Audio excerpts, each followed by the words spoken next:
Allah Subhanahu wa taala berfirman, A'udzubillahi minasyaitonir rajim. Bismillahirrahmanirrahim.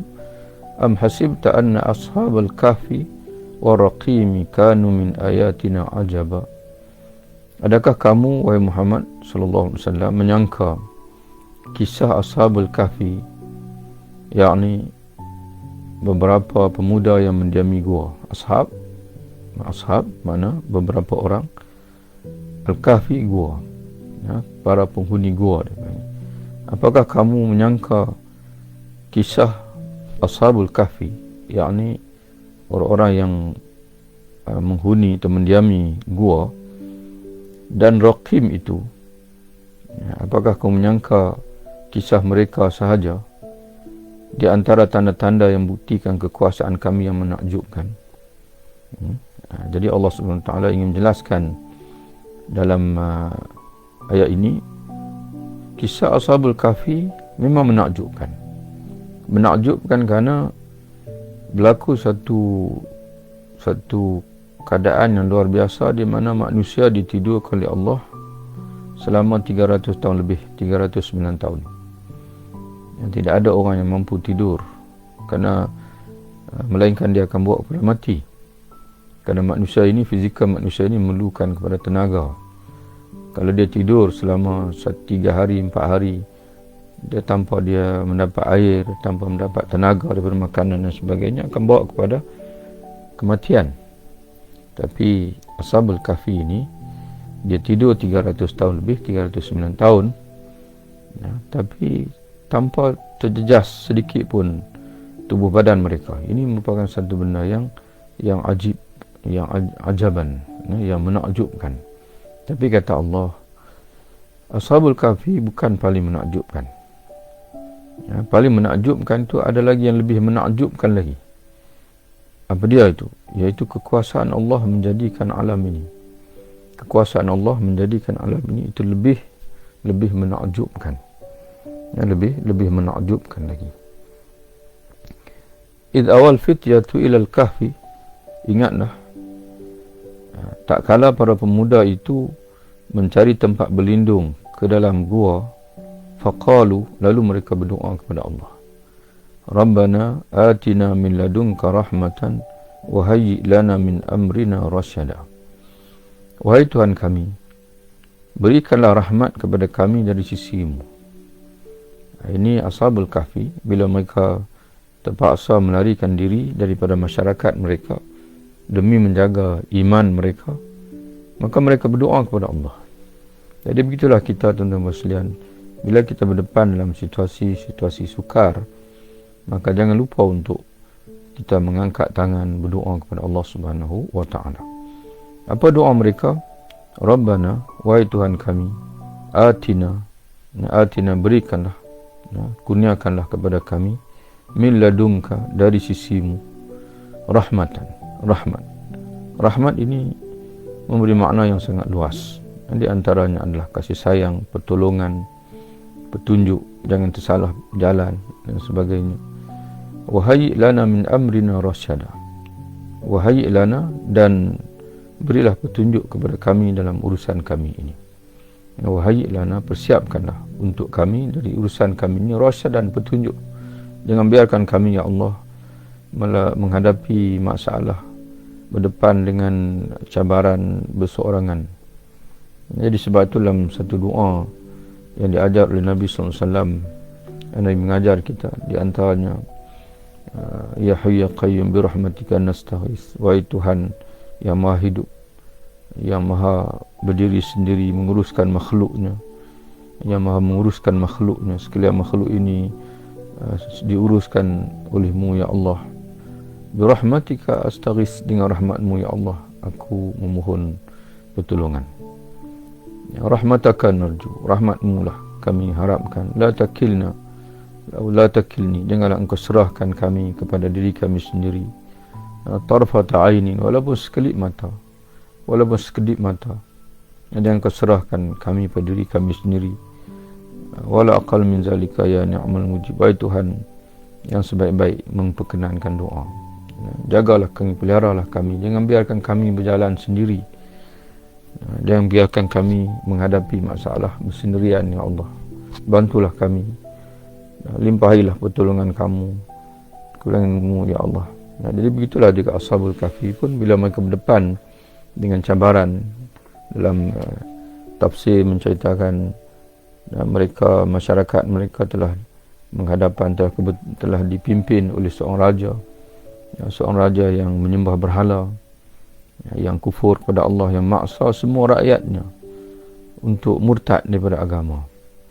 Maka demi menjaga akidah mereka, mereka mengambil keputusan untuk, dan dikatakan bahawasanya mereka ini adalah anak-anak istana, anak-anak bangsawan yang hidup dalam istana, dan mereka sanggup meninggalkan istana mereka demi akidah mereka, demi iman mereka, dan mereka tinggal dalam gua, dan dalam gua itu mereka berdoa kepada Allah, dan supaya Allah, agar Allah melimpahkan rahmat kepada mereka, dan Allah mempersiapkan petunjuk untuk urusan mereka ini.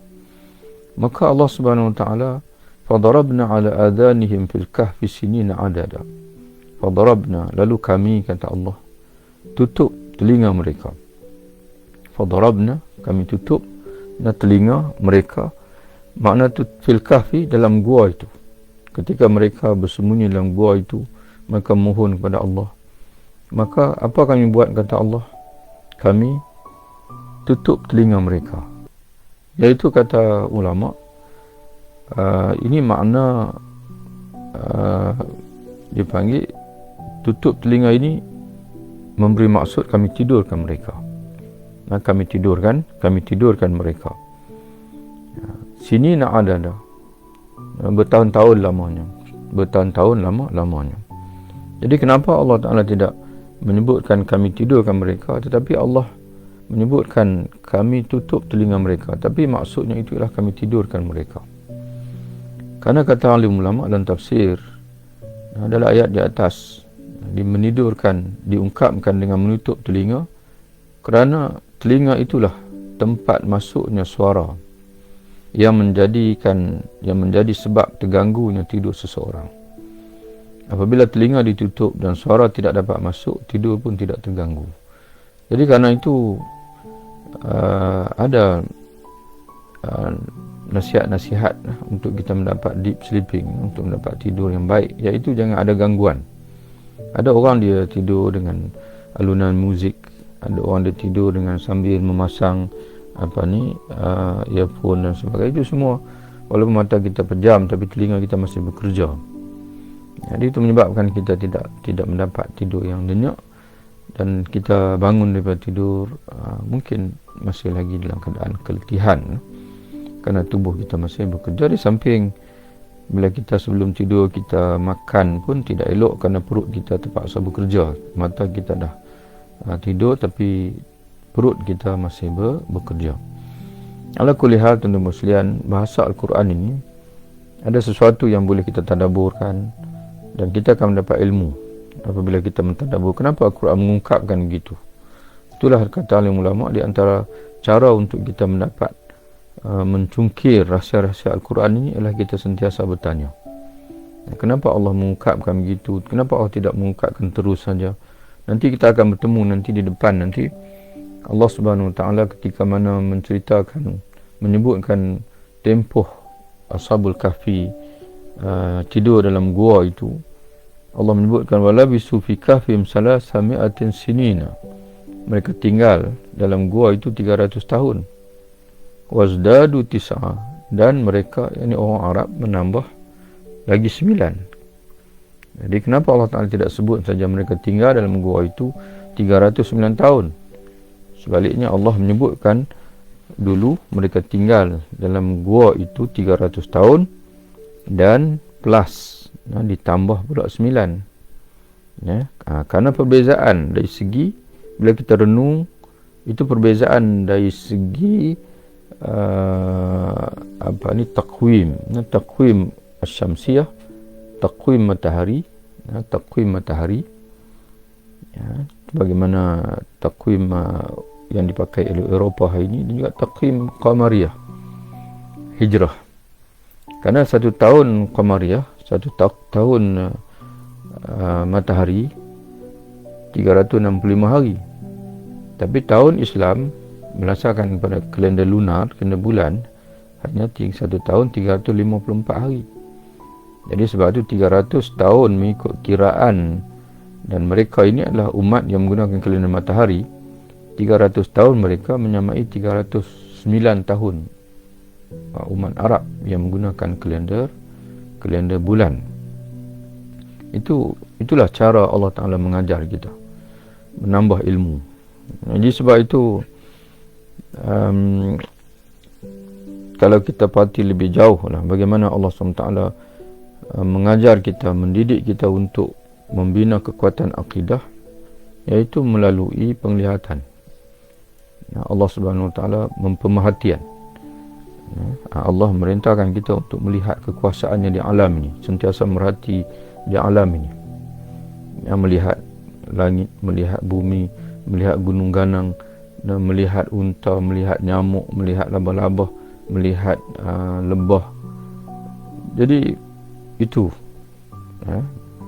dia panggil tapi pada ini umat Islam dia sudah meninggalkan pendalilan berdasarkan kepada pemerhatian itu, kerana mereka lebih berminat dengan pendalilan secara logik, dia panggil secara mantik logik, Ini menyebabkan tak banyak ilmu yang bercambah lah. Dan pemerhatian itu kita serahkan kepada orang Barat. Orang Barat merhati, mengkaji, maka terhasillah ilmu-ilmu sains yang begitu banyak. Kajian-kajian biologinya, kajian-kajian geografinya, astronomi dan sebagainya. Tapi sayangnya mereka tidak menggunakan pemerhatian itu untuk mengisbatkan kebesaran Allah, kewujudan Allah, mentauhidkan Allah dan sebagainya.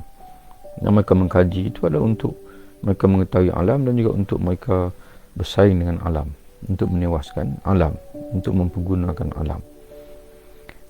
Jadi tuan-tuan, balik pada ayat kita ini, Allah Ta'ala menyebutkan begitu, fadarabna ala adhanihim fil kahfi sinina adada. Lalu kami tutup telinga mereka, dengan maksud kami tidurkan mereka dengan nyenyak. Kami tutup telinga mereka, yakni kami tidurkan mereka dengan nyenyak. Fil kahfi, dalam gua itu, sinina adada, bertahun-tahun lamanya, bertahun-tahun lamanya. Summa ba'asnahum, kemudian kata Allah, kami bangunkan mereka. Setelah tidur bertahun-tahun lamanya, iaitu 300 tahun ataupun 309 tahun, ba'asnahum, kami bangunkan mereka. Kenapa Allah bangunkan mereka? Lina'lama ayyul hizbaini ahsa lima labisu amada. Untuk kami mengetahui, yakni untuk kami mendedahkan ilmu kami, siapakah yang paling tepat kiraannya di antara dua golongan, siapakah yang paling tepat kiraannya tentang lama mereka berada dalam gua itu. Jadi Allah SWT bangkitkan mereka ini untuk menimbulkan satu polemik, di mana daripada polemik itu manusia akan menambah keyakinan, dia panggil. Kerana pada zaman itu berlaku, pada zaman Ashabul Kahfi itu, pada zaman kemunculan Ashabul Kahfi, bangun daripada tidur itu, orang dah beriman. Yang 309 tahun, 300 tahun lebih dah berlalu, raja yang menganut sembahan berhala pun dah meninggal, masyarakat pun dah mula kembali kepada Islam, kepada tauhid kepada Allah. Tapi berlaku pertikaian dalam masyarakat berkenaan dengan kebangkitan semula. Ada di kalangan mereka ini yang masih lagi meragui kebangkitan semula. Maka dengan bangunnya Ashabul Kahfi ini yang tidur selama 300 tahun, maka menimbulkan bicara, dipanggilnya. Kisah mereka ini menimbulkan satu isu dalam masyarakat.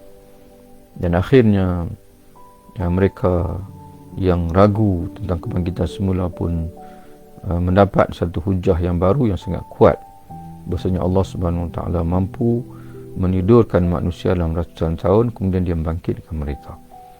Dan seolah-olah begitulah yang akan berlaku kepada kita nanti apabila kita mati nanti. Kita berada di alam barzakh, alam di mana kita seolah-olah seperti berada dalam tidur, dan tiba masa kebangkitan kita dikejutkan oleh Allah, dikejutkan oleh malaikat Israfil, dan kita akan bangun untuk meneruskan episod kehidupan kita yang baru di alam akhirat. Kemudian Allah Ta'ala lanjutkan lagi, nahnu naqussu 'alaika naba'ahum bil haqq.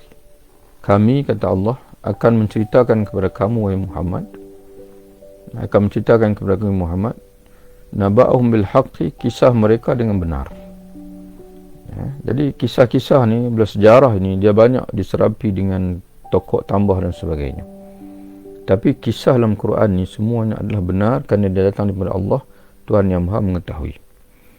Di sebab itu dalam kisah Ashabul Kahfi ini Allah Ta'ala menegaskan, nahnu naqussu 'alaika naba'ahum bil haqqi innahum fityatun amanu bi rabbihim, di mana kata Allah, sesungguhnya mereka itu adalah pemuda-pemuda yang beriman kepada Tuhan mereka, wa zidnahum huda, dan kami tambahi hidayah buat mereka. Jadi seolah-olah Allah menegaskan kepada kita bahasanya yang lain-lain itu yang tak diceritakan oleh Allah dalam kisah ini tak penting bagi kamu sebenarnya.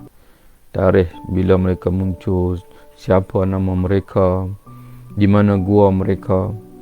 Hari ini ada 3. Turki kata gua Ashabul Kahfi dalam Turki, di Jordan kata gua Ashabul Kahfi dalam Jordan, dan ada di tempat lain pula. Di Iraq pun dikatakan ada juga, di Iraq pun ada yang mendakwa gua Ashabul Kahfi di Iraq. Itu tak penting semua itu. Yang pentingnya adalah mereka ini adalah pemuda-pemuda yang beriman kepada Allah. Itu yang kamu kena ambil sebagai contoh, yang kamu kena ikut, yang kamu kena hadam, yang kamu kena hayati sungguh-sungguh, iaitu mereka ini adalah pemuda-pemuda yang beriman dengan Tuhan mereka, wazidnahum huda, dan dengan iman itu Allah menambahkan kepada mereka hidayah.